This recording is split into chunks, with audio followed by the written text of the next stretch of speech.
To maintain your voice మీరు ఇవి తినకూడదు అవి తినకూడదు అన్ని పాటిస్తారా? ఐస్ క్రీమ్ తినకూడదు, ఐస్ క్రీమ్ ఏం తినను అసలు తినరా? నిజంగానే చేటు నిజంగా చేస్తారు? నాకు లేదు ఇప్పుడు చాలా ఇయర్స్ నుంచి ఎలా తినకుండా ఇప్పుడు నాకు దాని మీద ఇష్టం కూడా లేదు, ఆశ కూడా రాదు. ఇంకా వేరే పట్టింపులు, ఆవకాయలు, కారాలు ఆయిల్ తినకూడదు. ఎస్పెషలీ కాన్సర్ట్ ఉన్న రోజు నేను అన్ని చాలా బ్లాంక్ ఫుడ్, ఏం స్పైస్ ఆయిల్ లేకుండా ఏదైనా తినేస్తాను. కాన్సర్ట్ ఉన్న రోజు అంటే దాదాపు చాలా నెలలో బోల్డ్ రోజులు పోతాయి కదా.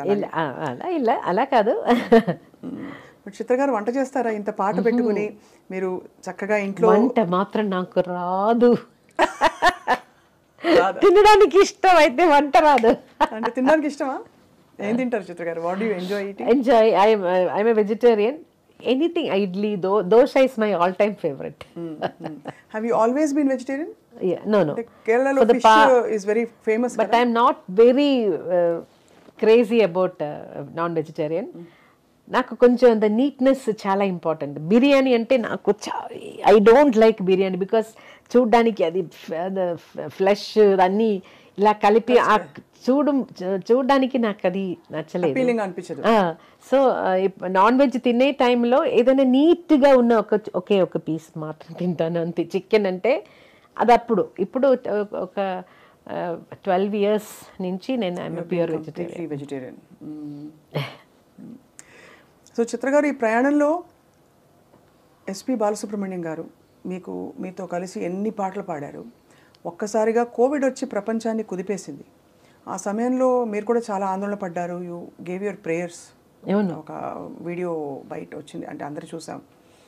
How did you feel about life? ఎందుకంటే మ్యూజిక్ ఒక ఫిలసాఫికల్ యాటిట్యూడ్ తీసుకొస్తుంది మనలో తెలియకుండానే. But at the same time కష్టం మన వాళ్ళకి ఎలా అయినప్పుడు కష్టం కూడా వేస్తుంది. Actually Balu garu always use to say I will live minimum 90 years because his family life span is so big. Mother కూడా ఆల్మోస్ట్ షీ వాజ్ 100 దగ్గర వచ్చిన తర్వాత షీ పాస్డ్ అవే. సో అలాగే బాలు గారు he always use to say I have a long life అని. అప్పుడు కూడా when he was hospitalised we all thought he's a good fighter and he will come back. అలాంటి messages అన్నీ మనం ప్రే చేసినప్పుడు, సార్కి ఏదైనా కొంచెం మోటివేషనల్ మెసేజెస్ ఉన్నప్పుడు కూడా ఫైట్ అండ్ కమ్ బ్యాక్ అని అలాంటి మెసేజెస్ కూడా నేను ఒక గూగుల్ నుంచి అన్ని ట్రై చేసి పంపించేశాను.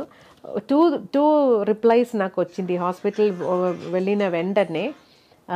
సార్ ఎలా ఉన్నారు, మీరు హాస్పిటలైజ్డ్ అని న్యూస్ మీ ఫేస్బుక్ పోస్ట్ చూశాను, ఎలా ఉన్నారు అని మెసేజ్ చేస్తే this is a small infection, don't worry, now I need rest, so nobody should bother me అలా చెప్పారు. ఆ మెసేజ్లో కూడా అలాగే చెప్పారు.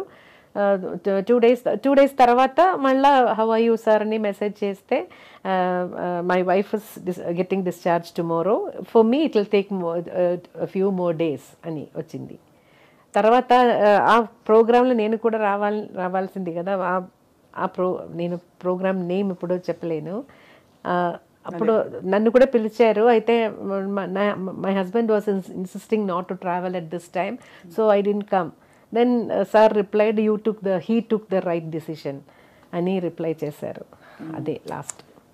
హీ టుక్ ద రైట్ అంటే Vijayashankar garu took the right decision అని చెప్పి. He didn't want me because I'm little allergic. నాకు డస్ట్, స్మోక్ అన్నీ కొంచెం నాకు అలర్జీ వస్తుంది. అందులో అప్పుడు అసలు ఎలా ఉంది ఆ టైంలో he said no, they insisted actually you can also come, no don't fly, you can come by car and dress తీసుకొని అన్నీ సేఫ్గా షూట్ చేద్దామని. But my husband said no, you are not travelling at this time అని he took the decision. So I didn't go. Almost మీకు protector లాగా విజయశంకర్ గారు. So because he is the person who said no, we are not going. తర్వాత ఈ డెవాస్టేటింగ్ వార్త విన్నప్పుడు ప్రపంచం అంతా ఇలా కుదేలైపోయింది. అప్పుడు కూడా హీల్ కమ్ బ్యాక్ అది కమ్ బ్యాక్ అనేదే నాకు మైండ్లో ఇలా ఉండిపోయింది. He's a good fighter, he'll come back, అదే నేను నమ్మాను. ఇప్పుడు కూడా బాలగారు లేరు అనేది స్టిల్ వీ కాంట్ బిలీవ్. ఎప్పుడు కలవడం లేదు కదా. ఏదైనా ఒక స్వరాభిషేకం అలాంటి ఏదైనా ఒక షోలో కలుస్తాను, లేదంటే సార్తో ఉన్న కాన్సర్ట్స్లో. సో హీ సమ్వేర్ ప్రోగ్రామ్ అన్నీ చేసి ఇలా బిజీగా ఉన్నారనుకుంటాను.